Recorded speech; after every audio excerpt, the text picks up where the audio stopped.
has offered me such opportunities to go places. I mean, I was in Israel just before the first Intifada started, to meet different people. I was in Bosnia and Croatia during the Balkan War. I was in tunnels under Mostar to avoid Serb sniper fire. You know, I mean, I've had an interesting life. We haven't touched that part. You know, but I've had an interesting life where I wouldn't have been in places that I got to go just because I was an actor and I was famous. And so, you know, you always try to learn as much as you can. I mean, it's like we were shooting a Robin Hood in a place called Penshurst Castle in England, in Kent. And it's like a 12th century castle.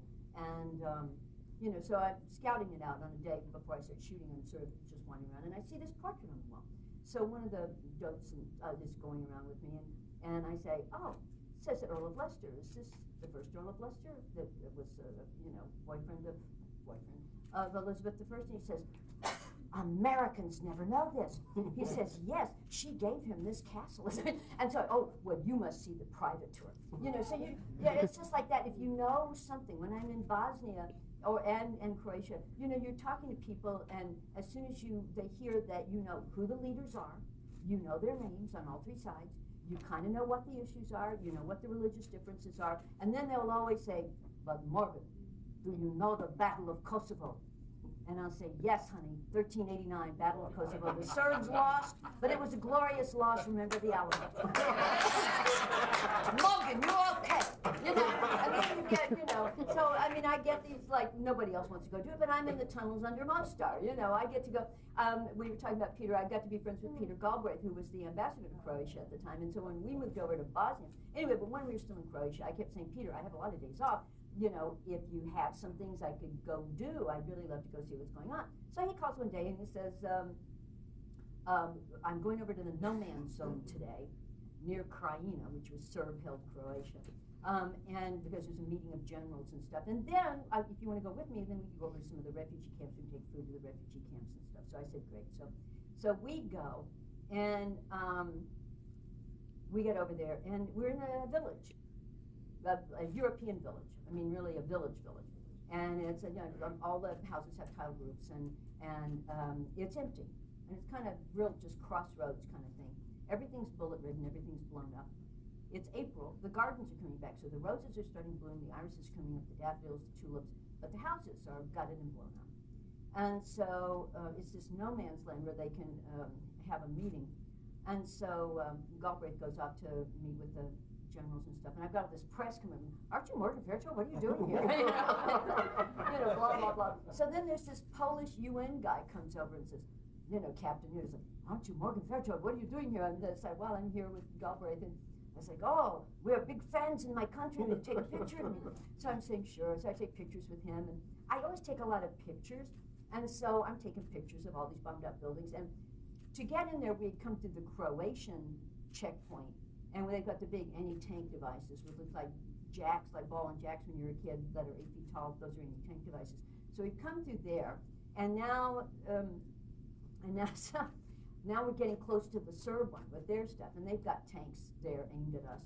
And so I'm saying to the Polish guy, you know, I really want to take a picture of the Cyrillic flag, and how close can I get without freaking these guys out? So he says, oh, you want a picture? Come with me, you know. So we go take pictures, and I'm waving to the guys, you know. And so we're taking pictures, and so then I say, so where's your, you know, where are you stationed? He says, oh, well, we're up on the hill on Krajina, and keep an eye on everybody. And I said, oh, I wish we'd go to Krajina. And by this time, Galbraith has come back. He says, oh, you want to go to Krajina? Come with me.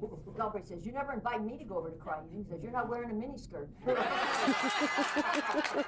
so we start off. Now, you have to realize that everywhere we're going, it's razor wired and with landmine signs. Landmine. So we go off, the Three Musketeers, down the asphalt, 2-lane asphalt road. Beautiful green. It's just blooming. It's beautiful country. And we're off like the, you know, Wizard of Oz, down the middle of the road. You don't want to walk on the side because it's all landmine. And so we get down there, and I said, so now where's your encampment? He says, oh, up here on the hill. You want to go up there? Sure. You know, so we hike up the hill. And you know, it's all sandbag bunkers with razor wire, and all these Polish guys, you know, in towel shaving are coming out, and I'm doing my own little USO tour, posing for pictures with all the guys. So finally, because we had to leave the Croatian bodyguards back, and, you know, 'cause we can't take them to Serb territory. So we had the walkie-talkie saying, you know, it's been 45 minutes. Do you all still have the American ambassador? We'd really like to get him back. Nobody says anything about the blonde. We'd really like to get him back. So they put us in a troop truck and we bounced back down there and everything.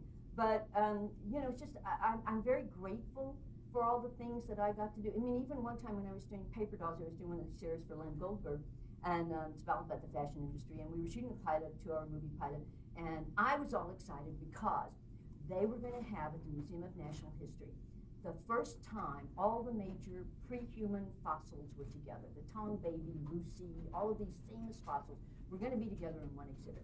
So I say to Len, I'm so excited, you got to take me to New York. So he says, great. Well, then he calls back and he says, you know, Morgan, I realized you don't have any exterior scenes in New York. You don't have to go to New York. I said, you've got to take me to New York. I'm going to go to the fossil exhibit. so I get to the New York. I'm at the fossil exhibit. They've got everything under plexiglass, these plexiglass squares, where there's really, the cards are really not very good. If you didn't know what you were looking at, you wouldn't know what you're looking at. And so there's this one very primitive skull, and it's got this big ridge on the head, and big wide cheekbones, and very heavy primitive skull. And so these two guys are standing there looking at it saying, I don't know what this is. What is this?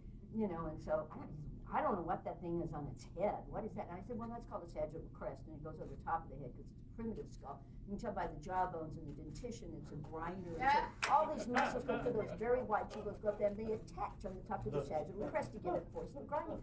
So one of them looks at me and says, aren't you Morgan Fairchild? On that note, we got to end it.